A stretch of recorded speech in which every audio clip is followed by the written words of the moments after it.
பத்திரிகையாளர் சபா ரஹ்மான் எழுதிய என்ன நடக்கிறது மேற்காசியாவில் ஒரு நேரடி சாட்சியம் எனும் கட்டுரை சிந்தை இணையதளத்தில் இன்று வெளியாகியிருக்கிறது.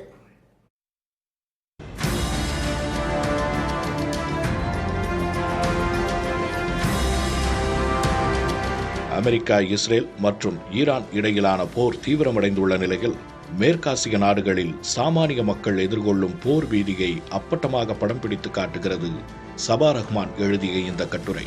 அமெரிக்க இராணுவ தளமான அல்-உதைத் அருகே வசிப்பதால் தலைக்கு மேலேயே பட்டாசுகள் வெடிப்பது போல் ஏவுகணைகள் வெடிப்பதும், நள்ளிரவில் அலரும் அவசர கால எச்சரிக்கை சத்தங்களும் கத்தாரில் வாழும் இந்தியர்களின் தூக்கத்தை தொலைக்கச் செய்துள்ளன என்கிறது இந்த கட்டுரை.